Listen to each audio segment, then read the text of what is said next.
Hello and welcome back to another exciting episode. Today we are going to unbox, assemble, and first use of the Viozon FC200 overhead camera mount.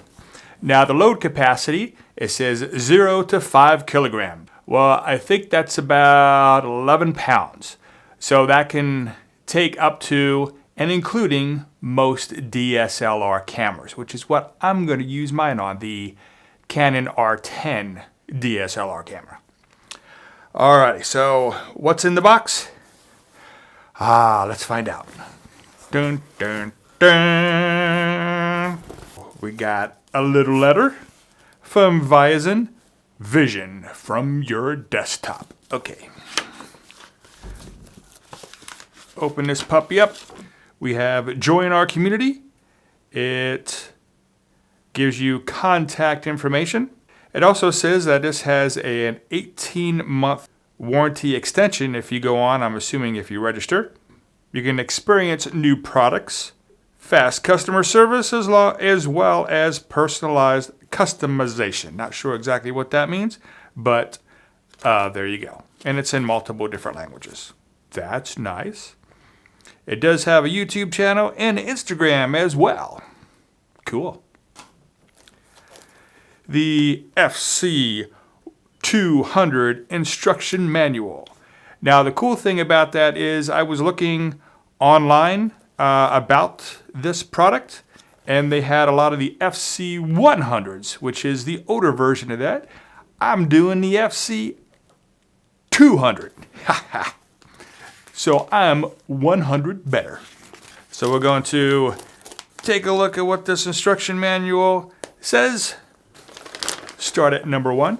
It has a lot of pieces here that you do have to assemble, but from what I saw, assembly is very easy. Let's hope. So they have the base installation, they have, of course, the main body installation, and how to control the tension, and if you're going to use this as a mic stand or something, you can do cable management. Cool. Or if you have a dummy battery on the DSLR like I do, maybe that'll help as well. I don't know. We'll find out. Put this off to the side later because I know normally I don't do instructions, but I might on this one. We'll see. Oh, product brochure. It tells you all kinds of other different products that it does have. That's nice in case you want to buy more. Thought that was a double, but it's not. Okay. So that's very, very thick paper. Okay. Now supposedly this mic stand can take microphones, ring lights, cell phones, and cameras. First thing out of the box. Ooh, look at this. It has a, oh, that's nice. Wow, wow, wow. It has a cell phone holder, which is very articulable. So you can put that on the end of the tripod, or in this case, the arm. Oh, and on this side as well. That's interesting. Or put that on there and you could probably have like a light or something put on there. So, and on the other side of the phone holder, there's a cold shoe, which is really neat. Look at that. So you can put a light on there or a microphone, whatever you like. Nice touch. That's actually very cool. Put that over there. We got, of course, your Allen wrenches, and there is a bolt and screw that you do have to put together. Some assembly required. And then you have the ball head. Everyone needs a good ball head. And you know what? This is metal. Let's see if I can. That's metal. That's metal too. Well, already, I'm impressed because the ball head is metal. It's like fully articulated. Oh, it was just stuck because it was in the box, like that. There we go. Now it's loosened up. That's cool. And then you have the base. Holy crap, that thing's... You can pump up the old biceps on this thing. Oh, there's part of the cable management. Pull this out. Nice. Oh, and that is all. Well, that's plastic, but everything else is metal. And look at this brace. I mean, it's not just a little round thing. That thing's oblong. That thing would fit just about anywhere. Holy crap. And it's got a little grippy on the bottom. Ha ha! That's neat. Okay, put that aside. Oh, you better put the cable management clip back on so I don't lose it. Because I do have a tendency of losing stuff.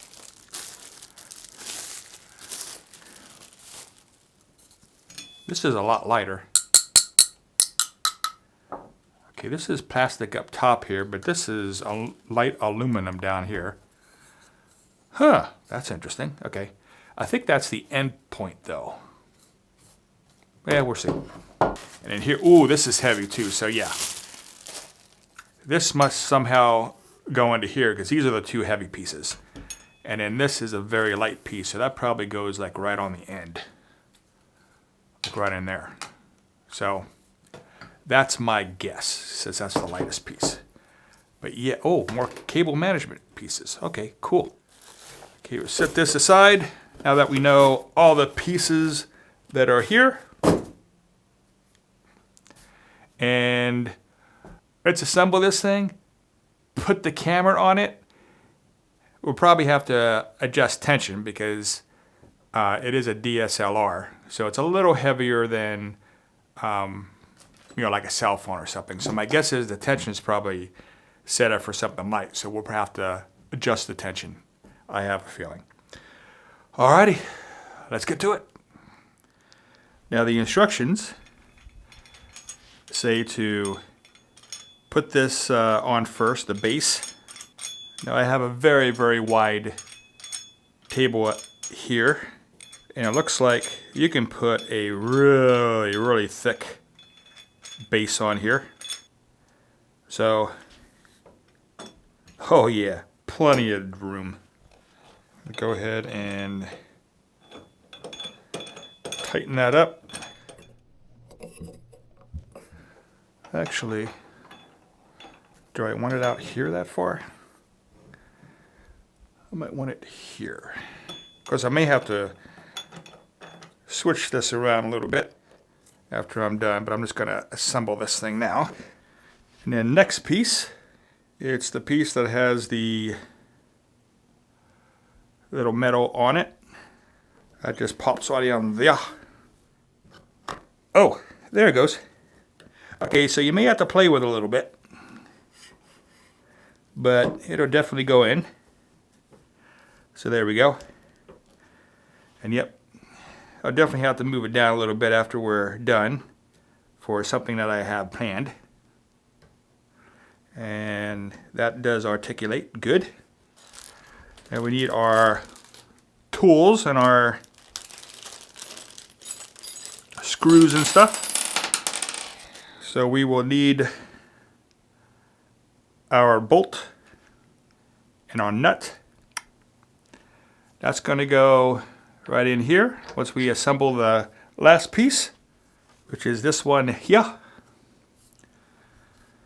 Huh, it doesn't say which is top and which is bottom, but that has like a hexagon on it, and that has a round piece, so I'm assuming, at least from the instructions, the bolt goes in from the top, so that'll be the round part, and then the hexagon will be the nut at the bottom.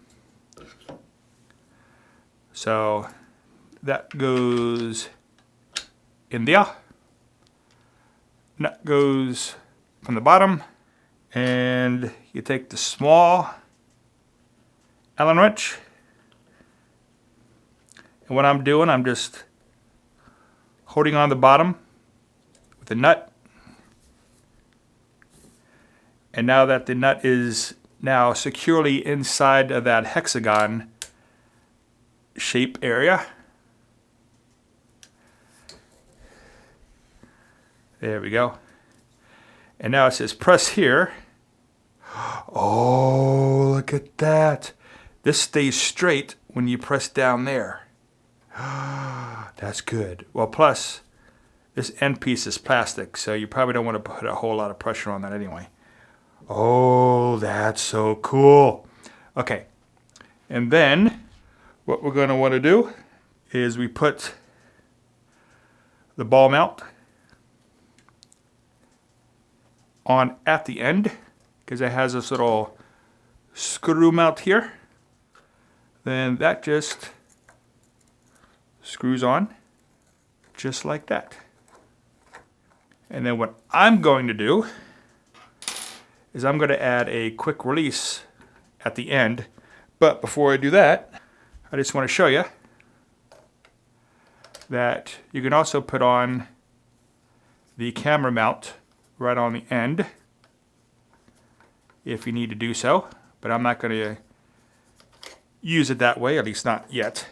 So let me put the quick release on, then I'll put the Canon R10 on it and see how it works, because again, I'm going to have to pop this off, and that's the set screw for here, because I may have to, at least I'm pretty sure I'm going to have to adjust.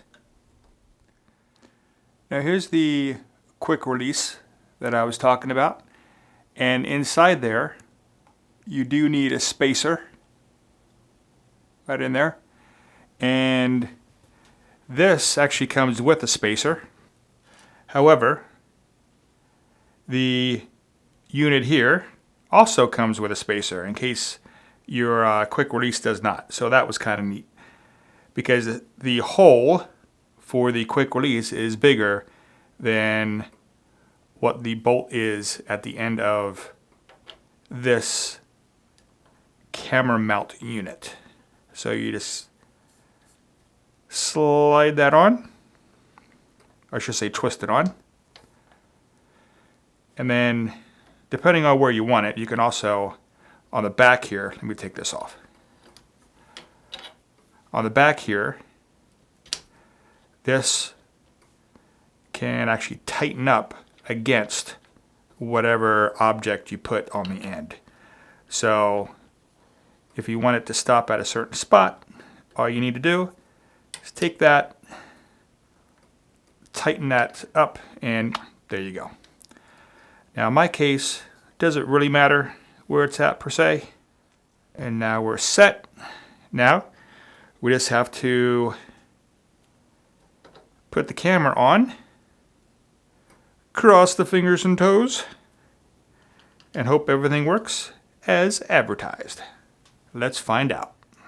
There we go. As you can see, at least on the Canon R10, the camera is just a little bit tilted, because, see if I can show it up front, the weight of the camera kind of brings down the bar just a little bit. I don't like that. It says it can handle DSLR up to 5 pounds. This is not 5 pounds. Okay, so that's not true. I mean, it can still articulate up and down. Okay, it's still doing all that stuff. And I did check, and I did adjust everything here, and I even went down below. And if you notice, it does wobble a little bit. Well, I even took this off and checked the screw on the bottom, and it is super tight. So it's not the screw end, it's just the design itself. It can definitely handle action cameras. It can definitely handle maybe point and shoot cameras. I mean, I can do it okay. I just have to back off a little bit, and then when I go to edit, kind of switch things around a little bit, but that's not really what I want to do. I want to do the least amount of edit as possible. So I'm not real happy with it. I just may have to live with it, return it.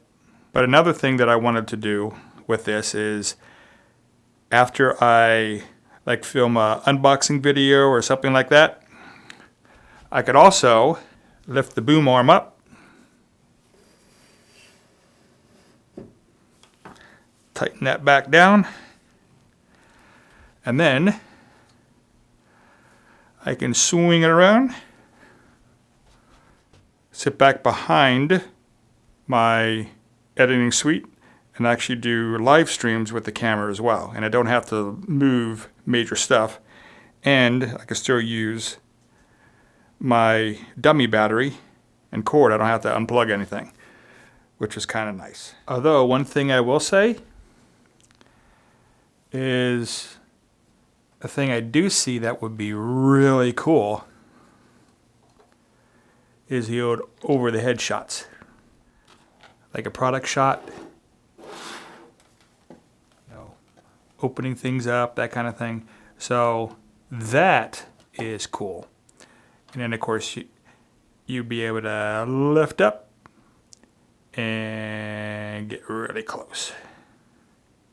So that part is nice. Well, thank you for coming along with me for unboxing, setting up, and first use of the Viozon FC200 overhead camera mount. Now, it didn't go exactly as planned, but that's the way life is. I hope this helped, and as always, have a great day.